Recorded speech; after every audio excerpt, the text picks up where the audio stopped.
ಎಲ್ಲ ಕಡೆಯಲ್ಲೂ ತಲ್ಲೀನರಾಗಿ ತನ್ಮಯತೆಯಿಂದ ಪರವಶರಾಗಿ ನೀವು ರಾಮಾಯಣವನ್ನು ಹಾಡಬೇಕು. ಬೀದಿ ಬೀದಿಗಳಲ್ಲಿ, ರಾಜಮಾರ್ಗಗಳಲ್ಲಿ, ಬ್ರಾಹ್ಮಣರ ಮನೆಗಳಲ್ಲಿ, ಯಜ್ಞ ಕಾರ್ಯ ನಡೆಯುವ ಸ್ಥಳಗಳಲ್ಲಿ, ರಾಜಬೀದಿಗಳಲ್ಲಿ, ರಾಜನ ಅರಮನೆಯಲ್ಲಿ ನೀವು ರಾಮಾಯಣವನ್ನು ಹಾಡಬೇಕು. ಶ್ರೀರಾಮಚಂದ್ರ ಸ್ವತಃ ರಾಮಾಯಣವನ್ನು ನಿಮ್ಮ ಬಾಯಿನಲ್ಲಿ ಕೇಳುತ್ತಾನೆ ಎಂದರೆ ನಿಮ್ಮ ಅದೃಷ್ಟವೋ ಅದೃಷ್ಟ. ಜಾಗ್ರತೆ ಮಕ್ಕಳೇ, ಅಲ್ಲಿ ಹೋದ ಮೇಲೆ ರಾಮಾಯಣವನ್ನು ಹಾಡಿ ತಕ್ಷಣವೇ ಹಿಂದಿರುಗಿ ನನ್ನ ಬಳಿಗೆ ಬರಬೇಕು, ಬೇರೆಲ್ಲಿಯೂ ಹೋಗಕೂಡದು ಎಂದು ಮಕ್ಕಳಿಗೆ ಎಚ್ಚರಿಕೆಯನ್ನು ನೀಡಿ ಮಕ್ಕಳನ್ನು ಅಯೋಧ್ಯೆಗೆ ಕಳಿಸಿಕೊಟ್ಟಿದ್ದಾರೆ.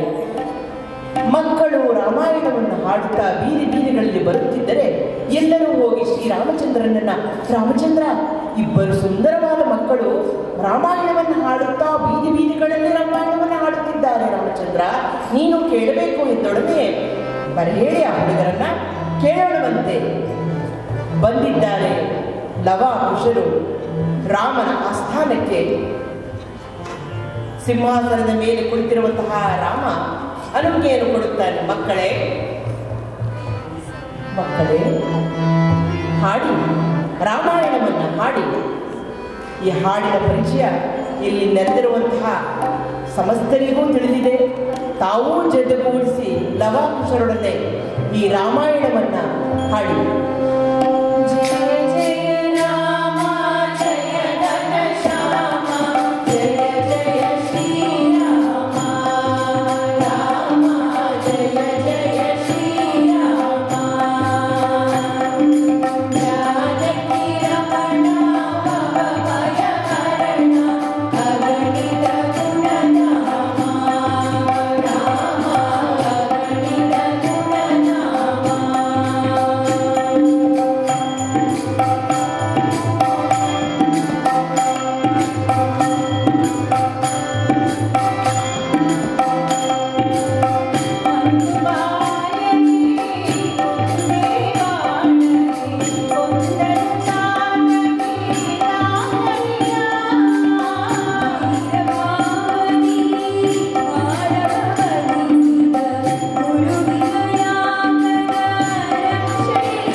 ಮಕ್ಕಳು ಇಂತಾಗಿ ರಾಮಾಯಣವನ್ನು ಹಾಡುತ್ತಿದ್ದರೆ ಸಿಂಹಾಸನದಿಂದ ಕೆಳಗಿಳಿದು ಬಂದು ರಾಮ ಅವರ ಮುಖವನ್ನೇ ನೋಡುತ್ತಾ ಕುಳಿತಿದ್ದಾನಂತೆ.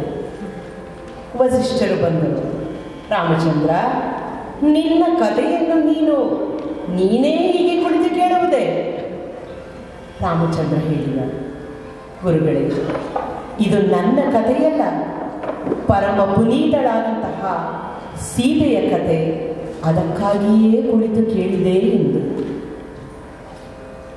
ರಾಮಾಯಣವನ್ನು ಹಾಡಿದ ಬಳಿಕ ಅಯೋಧ್ಯೆಯಿಂದ ವಾಲ್ಮೀಕಿ ಆಶ್ರಮಕ್ಕೆ ಮಕ್ಕಳು ಹಿಂದಿರುಗಿ ಬಂದಿದ್ದಾರೆ.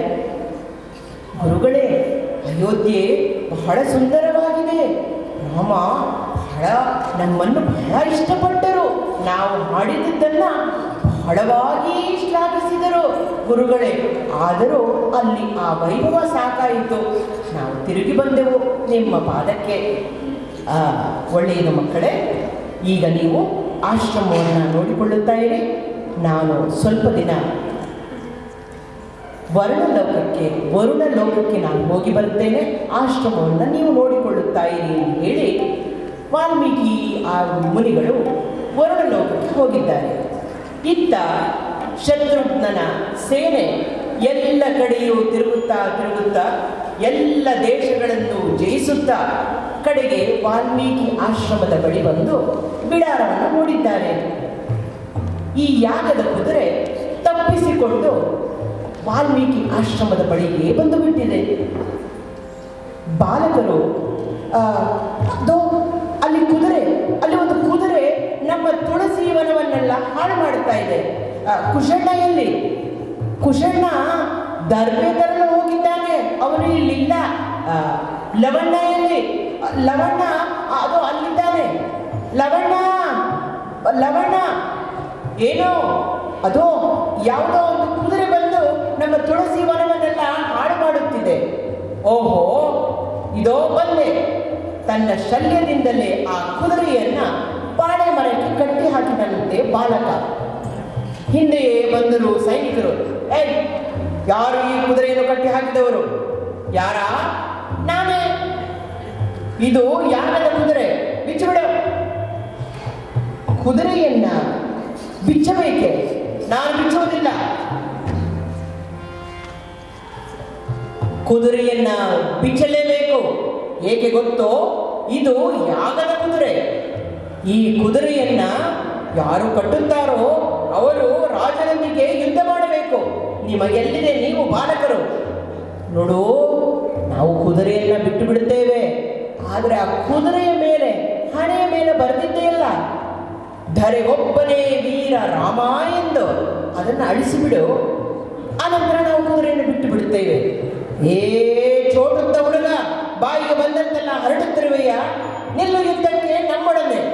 ಓಹೋ, ಲವಣ್ಣ ತನ್ನ ಬತ್ತಳಿಕೆಯಿಂದ ಧನುಸ್ಸನ್ನು ತೆಗೆದ, ಬಾಣವನ್ನ ತೆಗೆದ, ಸಮಯನ್ನು ಕಟ್ಟಿ ಠೇಂಕಾರ ಮಾಡಿದನಂತೆ.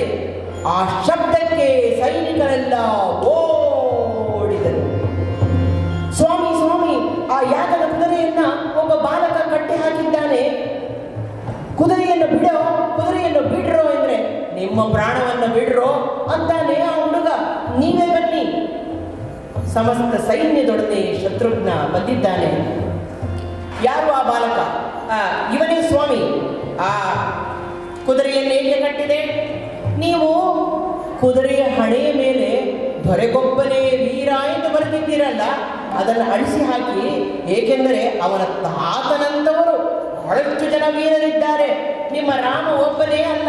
ಆದ್ದರಿಂದ ಅದನ್ನು ತೆಗೆದುಬಿಡಿ, ನಾವು ಕುದುರೆಯನ್ನು ಬಿಡುತ್ತೇವೆ. ನಿನಗೆ ಗೊತ್ತು? ಹಾಗಾದರೆ ನನ್ನೊಡನೆ ನೀನು ಯುದ್ಧವನ್ನು ಮಾಡಬೇಕು.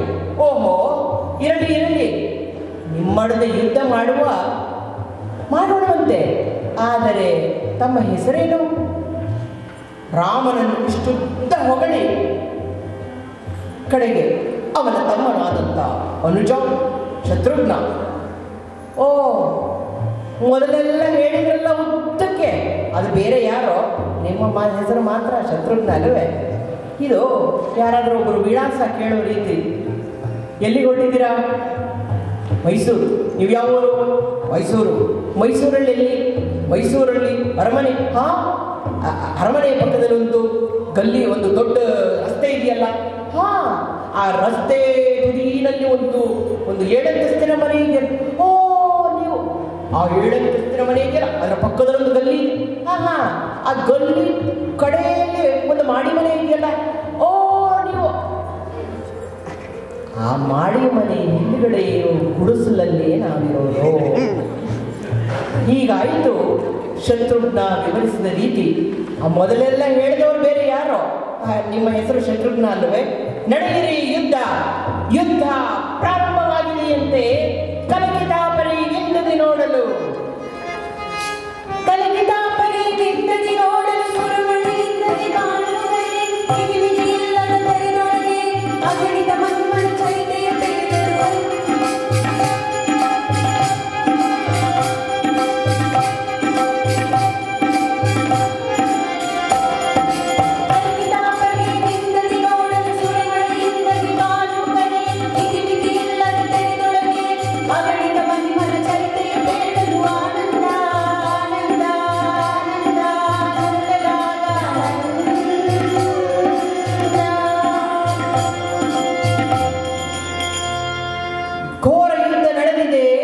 ಲವನಿಗೂ ಶತ್ರುಘ್ನಿಗೂ ಈ ಲವಕುಮಾರನ ಚಾತುರ್ಯತೆಯಿಂದ ಬಾಣ ವೈಖರಿಯನ್ನು ತಾಳಲಾರದೆ ಶತ್ರುಘ್ನ ಧಮ್ಮನೆ ಬಿಟ್ಟಿದ್ದಾನೆ ಮೂರ್ಛೆಗೊಂಡು. ಸೈನಿಕರು ನೋಡಿದರು, ಇಲ್ಲದೆ ಏನೋ ಅನಾಹುತವಾಗೋಯ್ತಲ್ಲ, ಶ್ರೀರಾಮದೇವರಿಗೆ ನಾವು ಉತ್ತರವನ್ನು ಮುಟ್ಟಿಸಬೇಕು ಎಂದು ಓಡಿದರು ಶ್ರೀರಾಮನ ಬಳಿಗೆ. ಏನಾಯಿತು ಸ್ವಾಮಿ? ಎಲ್ಲ ದೇಶಗಳನ್ನು ಹೋಗಿದೆವು, ಎಲ್ಲೆಲ್ಲೂ ಜಯ ಜಯ. ಆದರೆ ಅದೇದೋ ಆಶ್ರಮದ ಹತ್ತಿರ ಬಂದೆವು, ಒಬ್ಬ ಹುಡುಗ ಈ ಕುದುರೆಯನ್ನು ಕಟ್ಟು ಹಾಕಿದ ಸ್ವಾಮಿ. ಶತ್ರುಘ್ನ ದೇವರಿಗೂ ಆ ಹುಡುಗನಿಗೂ ದೊಡ್ಡ ಯುದ್ಧ ನಡೆಯಿತು. ಏನಾಯಿತು? ಶತ್ರುಘ್ನ ದೇವ ಮೂರ್ಛೆ ಹೋಗ್ಬಿಟ್ರು ಸ್ವಾಮಿ. ತಕ್ಷಣವೇ ಮೇಲೆತ್ತ ಲಕ್ಷ್ಮಣ, ಅಣ್ಣ ಇದರಲ್ಲೇನೋ ಮೋಸವಿದೆ, ನನಗೆ ಅನುಜ್ಞೆಯನ್ನು ನೀಡಣ್ಣ, ನಾನು ಹೋಗಿ ಬರುತ್ತೇನೆ. ಹೋಗಿ ಬಾ ಲಕ್ಷ್ಮಣ. ಲಕ್ಷ್ಮಣ ತನ್ನ ಸೈನ್ಯದೊಡನೆ ಬಂದಿದ್ದಾನೆ. ಯಾರು ಕುದುರೆಯನ್ನು ಕಟ್ಟಿ ಹಾಕಿದವರು? ನಾನೇ. ನಿನ್ನ ಹೆಸರೇನು? ನನ್ನ ಹೆಸರ ಲವ. ನಿನ್ನ ಹೆಸರೇನು? ನನ್ನ ಹೆಸರೇ ಇನಕುಲದ ದಶರಥನ ಪುತ್ರ ಶ್ರೀರಾಮ, ನಿಸ್ಸೀಮ, ಗೊಡದಾಮ, ಕಾಂಚನರ ಸುತ್ರಾಮ, ವಿರಚಿತ ರಾಮ, ಕವಿಕುಲ ಸೋಮ, ಹರಿಕುಲ ಭೀಮ, ದಶರಥನ ರಾಮ, ದರೆಗೋರ್ಪನಿ ವೀರ, ರಾಮನ ರಾತ್ರಿಪೈ ಆಗದು ರಗವಿದು.